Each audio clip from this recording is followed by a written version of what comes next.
So guys हम करने जा रहे हैं प्रेडिक्ट क्लासिफिकेशन ऑफ एलिमेंट एक झटके में एग्जाम पॉइंट ऑफ व्यू कि एग्जाम पॉइंट ऑफ व्यू जो हमें जरूरी है। देखो एक झटके में वन शॉट में कैसे हम फटाफट खत्म करते हैं। ये वीडियो देखो, आपका सेकंड चैप्टर पूरा का पूरा खत्म। मुझे पता है सेकंड चैप्टर को लेके आपको बहुत ज्यादा टेंशन है। इसके बाद कमेंट ये करना कि आपको कौन सा ऐसे और चैप्टर चाहिए जो एग्जाम पॉइंट ऑफ व्यू जितनी चीजें जरूरी है वो सर आपके सामने लेके आ जाए। और गाइस जितना लाइक और कमेंट कर सकते हैं फटाफट कर दो। और इसके साथ ही गाइस अगर आप चाहते हो कि पूरे science 1 science 2 algebra geometry language एक झटके में खत्म करो विद नोट्स के साथ, तो हमारे ऐप पे चले जाओ। वहां पूरी ए टू जेड सभी रिकॉर्डेड कंटेंट प्रेजेंट है। आज के आज करो और पढ़ाई भी अपना फटाफट फटाफट स्टार्ट करो। तो चलो स्टार्ट करते हैं। सबसे पहले डोबे रायनर, इसके अंदर डोबे रायनर बाबा ने क्या बोला है कि उन्होंने तीन तीन एलिमेंट के एक ग्रुप को, मतलब ये मान लो ये भी वड़ा पाव खाता है, ये भी वड़ा पाव खाता है, ये भी वड़ा पाव खाता है, तीनों वड़ा पाव खाते हैं, तो तीनों को एक ग्रुप में रखा। तीनों के एक ग्रुप को उन्होंने क्या बोला, triads. Group of three element having similar chemical property are known as triad. ऐसे एक ग्रुप जिसके अंदर तीन एलिमेंट है और तीनों एलिमेंट की क्या है, केमिकल प्रॉपर्टी क्या है, सेम है, उसको क्या बोला जाता है, ट्राइड्स बोला जाता है। इसी के साथ अगर एग्जाम में ये आता है कि डिफाइन डोबेरायनर लॉ, तो आपको बहुत सिंपल है, एकदम सिंपल सा मैं समझाना चाहूंगा। देखो ये ग्रुप ऑफ थ्री एलिमेंट है, इन तीनों की केमिकल प्रॉपर्टी क्या है, सेम है। अगर मैं लॉ की बात करूं तो बीच वाले का जो एटॉमिक मास है अदर टू, मतलब ये जो अदर दो है, इन दोनों के मीन के बराबर है। आपको समझाना चाहूंगा जैसे कि सोडियम का एटॉमिक मास कितना होता है, 23 होता है। और लिथियम एंड पोटेशियम, लिथियम का 6.9 होता है और पोटेशियम का 39.1 होता है। अगर मैं ये दोनों को प्लस करूं और डिवाइड बाय 2 करूं तो वो किसके बराबर हो जाएगा, बीच वाले के बराबर। ये दोनों को प्लस करूं और ये जो आंसर आएगा उसको डिवाइड बाय 2 करूं तो किसके बराबर होगा, मिडल एलिमेंट के बराबर हो जाएगा। और ये किसने बताया था, डोबे रायनर बाबा ने बताया था। तो atomic mass of the middle element was approximately mean of the other two element, मतलब ये बीच वाले का atomic mass other two element के मीन के बराबर है, ऐसा डोबे रायनर ने बताया था। पर आगे जाके सभी जो तीन तीन एलिमेंट का उन्होंने एक एक ग्रुप बनाया था, ऐसे बहुत सारे उन्होंने ग्रुप्स बनाए, बट सभी ग्रुप्स डोबे रायनर लॉ को ओबे नहीं कर रहे थे और फाइनली क्या हो गए, वो फेल हो गए। और फेल होने के बाद ही तो कोई नया कलाकार आएगा। तो यहाँ नया कलाकार आ गए हमारे न्यूलैंड बाबा। और न्यूलैंड बाबा ने क्या किया कि उन्होंने जितना उस समय एलिमेंट थे सभी एलिमेंट्स को उन्होंने increasing order of their atomic mass में अरेंज किया। जस्ट एग्जांपल समझाने के लिए बताऊंगा, पहले का 1 kg है, दूसरे का 2 kg है, तीसरे का 3 kg है। ऐसे करके उन्होंने इंक्रीजिंग ऑर्डर में सभी एलिमेंट को क्या किया, अरेंज किया। और जब वो अरेंज कर रहे थे तो उन्हें ये ध्यान आया, उन्होंने ये फोकस किया जो पहले नंबर का एलिमेंट है और जो 8वें नंबर का एलिमेंट है, उन दोनों की प्रॉपर्टी क्या है, सेम है। तो सारे गामा पधनी आपको पता होगा। तो इसके अंदर जो 8वें नंबर पे है वो पहले नंबर के क्या है, बराबर है। तो इन्होंने क्या किया कि 8वें नंबर वाले एलिमेंट को उसके नीचे रखा। तो property of 8 element is similar to the first, property of 8 element is similar to the first, मतलब 8वें नंबर पे रहने वाले एलिमेंट की प्रॉपर्टी पहले नंबर के बराबर है, ऐसा इन्होंने बोला। अब गाइस और इनके कुछ फीचर्स, टेबल के फीचर्स की मैं अगर बात करूं तो टोटल 56 बॉक्सेस थे और ये जो लॉ था अप टू कैल्शियम तक ही अप्लीकेबल था। अब यहाँ इन्होंने कुछ सिस्टम में गड़बड़ करके रखा था, इन्होंने कोबाल्ट और निकल को सेम बॉक्स में रखा था और साथ में ऐसे बहुत सारे एलिमेंट थे जिनकी प्रॉपर्टी डिफरेंट थी, फिर भी सेम नोट में रखा था, मतलब सेम बॉक्स में रखा था। और इसके कारण फाइनली ये क्या हो गए, रॉन्ग हो गए। क्योंकि आगे जाके इन्होंने बहुत सारे एलिमेंट को जब अरेंज किया तो 8वें नंबर वाला पहले नंबर के बराबर नहीं था। तो फाइनली लोगों ने बोला भाई क्या तू बताया, ये तो गलत था। और इसके बाद ही फाइनली एक नए कलाकार और आए जिन कलाकार का नाम था हमारा मैंडल्यू। और मैंडल्यू प्रेडिक्टेबल, मतलब मैंडल्यू बाबा और हमारे हेनरी बाबा मतलब जो अभी टेबल चल रहा है मॉडर्न प्रेडिक्ट टेबल। अगर मैं दोनों टेबल के, अगर दोनों के लॉ की बात करूं तो दोनों के लॉ में एक ही डिफरेंस है। वो जो डिफरेंस है बहुत बड़ा डिफरेंस है। फिर भी अगर हमारे एग्जाम पॉइंट ऑफ बात करें तो ये जो डेफिनेशन है मैंडल्यू अगर एग्जाम में आता है कि डिफाइन मैंडल्यू प्रेडिक्ट लॉ, तो यहाँ सेम टू सेम डेफिनेशन है, बस यहाँ देखोगे एटॉमिक मास दिखाई देगा और इसके बाद मॉडर्न में आपको दिखाई देगा एटॉमिक नंबर दिखाई देगा। मतलब मैंडल्यू बाबा में क्या दिखा, और मैंडल्यू बाबा ने सभी एलिमेंट को on the basis of atomic mass classified किया था। पर अभी जो टेबल चल रहा है उस टेबल को किस बेसिस पे क्लासिफाइड किया गया है, एटॉमिक नंबर बेसिस पे क्लासिफाइड किया गया था। अभी तक मतलब जो पुराना सिस्टम था, पुराने सिस्टम में जैसे डोबे रायनर हो गए, न्यूलैंड हो गए, मैंडली हो गए, इन्होंने सभी एलिमेंट को on the basis of atomic mass classified किया था, और यही तो सिस्टम में गड़बड़ था, और इसी चीज को आगे जाके सही किया गया था। ओके, तो हम फिर से पीछे आ जाते हैं, मैंने फटाक से बता दिया। तो हो गया हमारा लॉ, अगर एग्जाम में लॉ आया तो बस ये लॉ लिख देना, काम खत्म हो जाएगा। अब कुछ फीचर्स की बात कर रहा हूं, टेबल जाके देखोगे तो इस टेबल में दिखाई देगा, और ये जो फीचर्स है ये हम आज भी यूज कर रहे हैं। वर्टिकल कॉलम्स को कहा जाता है ग्रुप, हॉरिजॉन्टल रो को बोला जाता है पीरियड्स, और साथ में टोटल उस समय कितने एलिमेंट थे, 63 एलिमेंट थे, और ये 63 एलिमेंट को उन्होंने क्या किया, अरेंज किया था। इसके साथ इन्होंने कुछ और अच्छा काम किया था। बेरिलियम का जो एटॉमिक मास उस समय बोला गया था 14.09 था, जिसको करेक्ट किया गया था, जिसकी करेक्ट वैल्यू 9.5 था, और जैसे ये पता चला तो ये बोरॉन के पहले आ गया। तो ये सभी ये कुछ अच्छा काम किया था किसने, मेंडलीव बाबा ने। इसके बाद मेंडलीव बाबा, हो सकता है सच में बाबा होंगे, उनको सब कुछ पता होगा, इसीलिए उन्होंने अपने अपने टेबल के अंदर कुछ वेकेंट स्पेस रखा था, मतलब कुछ खाली जगह रखा था, और वो जो खाली जगह रखा था उनको लगता था यार यहाँ कुछ तो आएगा, कुछ तो आएगा, और जो कुछ तो आएगा, जो खाली जगह रखा था, उन खाली जगह के एलिमेंट का नाम उन्होंने रखा था एका बोरोन, एका एल्यूमिनियम, एका सिलिकॉन। और फाइनली आगे जाके वो सही प्रूफ हुए, जहां जब वो जो खाली स्पेस रखा था जिसका नाम उन्होंने बोला था एका बोरोन, एका एल्यूमिनियम, एका सिलिकॉन, और फाइनली वहां जो एलिमेंट आया, बस नाम चेंज हुआ, स्कैंडियम, गैलीलियम एंड जर्मेनियम। मतलब फाइनली मेंडलीव सही थे कि उन्होंने जो स्पेस खाली रखा था। अब बाबा कुछ तो गड़बड़ कर किए होंगे जिसके कारण ये फेल हो गए होंगे।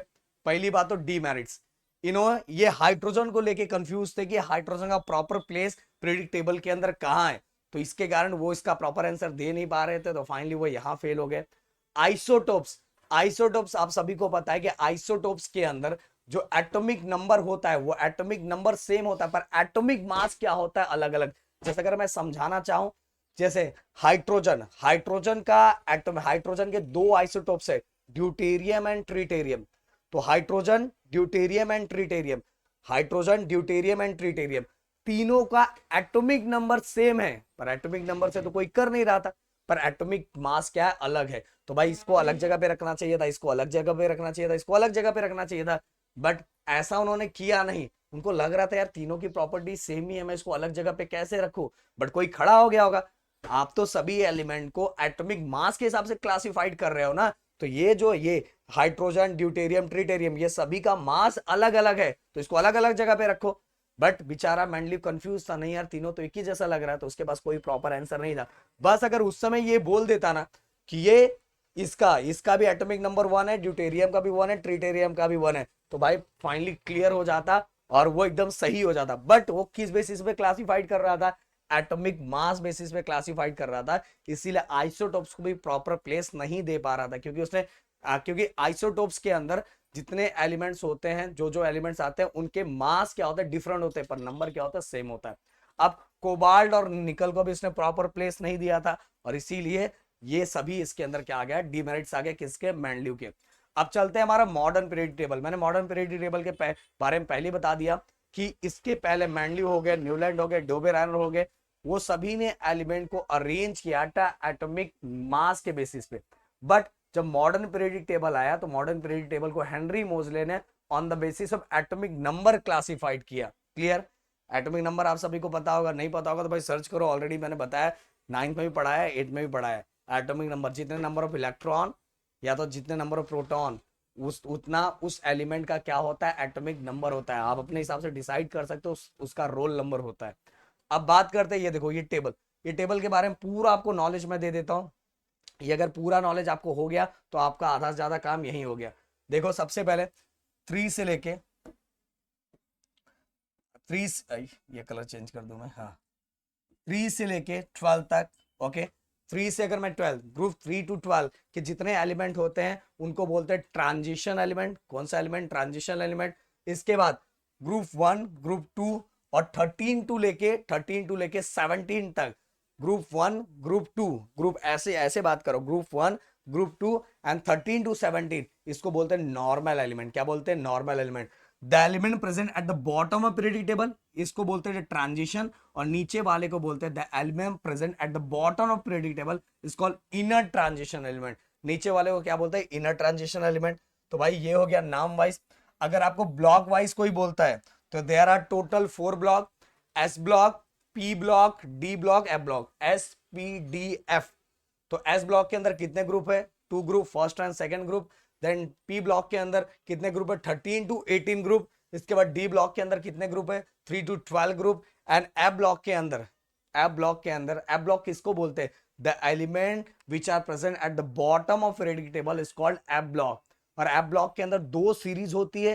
पहली वाली सीरीज होती है, पहली वाली सीरीज हमारे इधर 2 टाइप की सीरीज होती है। एक होती है लेंथेनाइट और दूसरा होता है एक्टिनाइट। और लेंथेनाइट स्टार्ट होता है एल से, ला एंड विथ लू। और जो नीचे वाला, ये जो नीचे वाला बॉक्स है, ये एक्टिनाइट सीरीज है। और ये स्टार्ट होता है एसी और एंड विथ LR, ACLR आप याद रख सकते हो।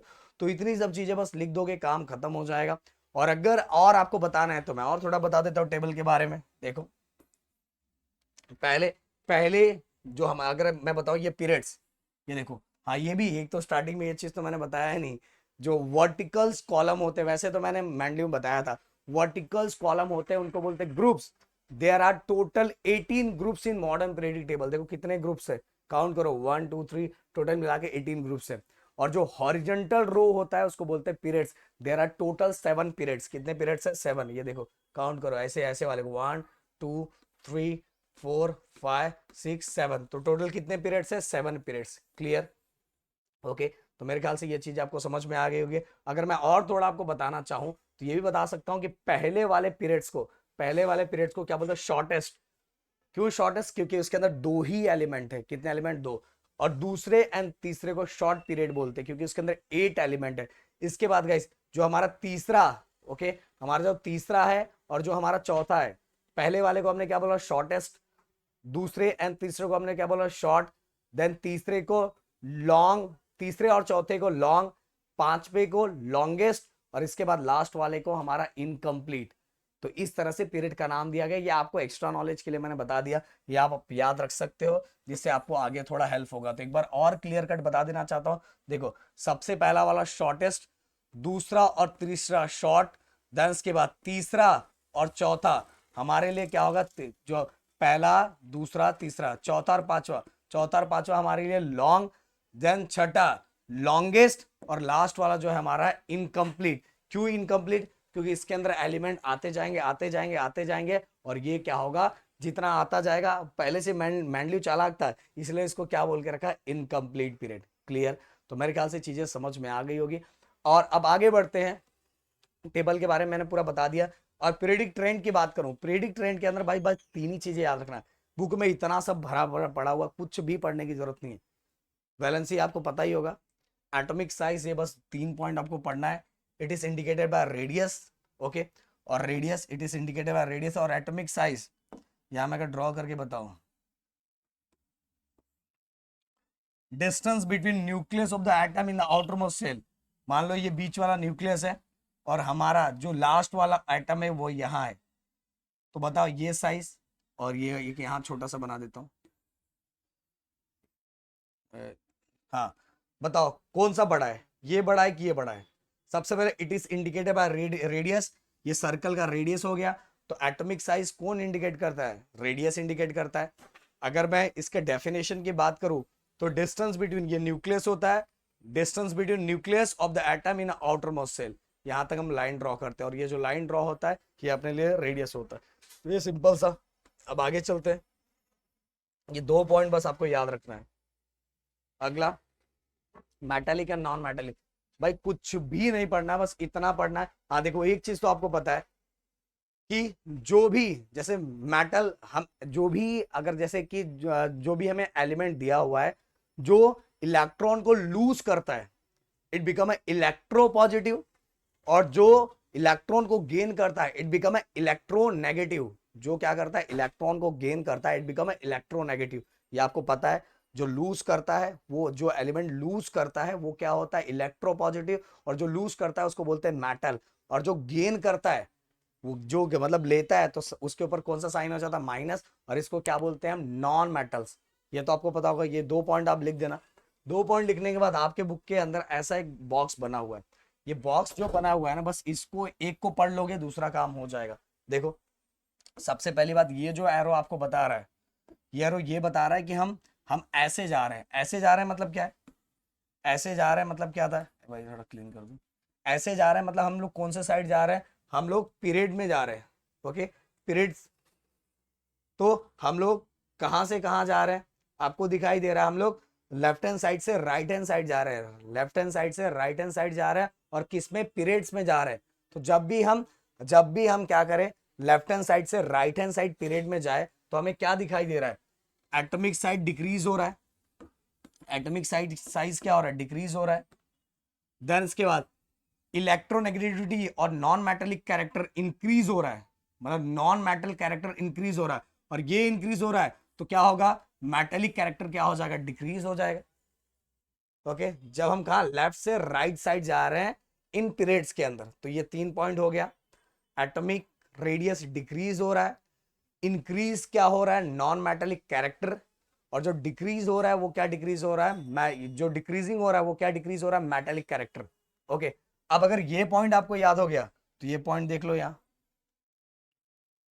ये पॉइंट देख लो, जस्ट इसका उल्टा है। कहा, जब हम क्या कर रहे हैं, हम टॉप से बॉटम पे आ रहे हैं, टॉप से बॉटम बाएं जा रहे हैं, मतलब ग्रुप्स में जा रहे हैं, तो ये बस इसका जस्ट उल्टा, आपका यहाँ सब चीज कंप्लीट हो जाएगा। Okay, clear, clear. हाँ, एक कमेंट में वो आपके आंखों के सामने दिख रहा है, पर मैं जरूर पूछूंगा कि टेबल के अंदर मेटल, नॉन मेटल और मेटोलाइट कहाँ कहाँ रहता है, कमेंट बॉक्स में मुझे लिख के जरूर बताना। तो यहाँ पूरा का पूरा चैप्टर आपका क्या होता है, खत्म होता है। मिलता है नेक्स्ट वीडियो में। Thank you so much guys, जय हिंद एंड जय महाराष्ट्र दोस्तों।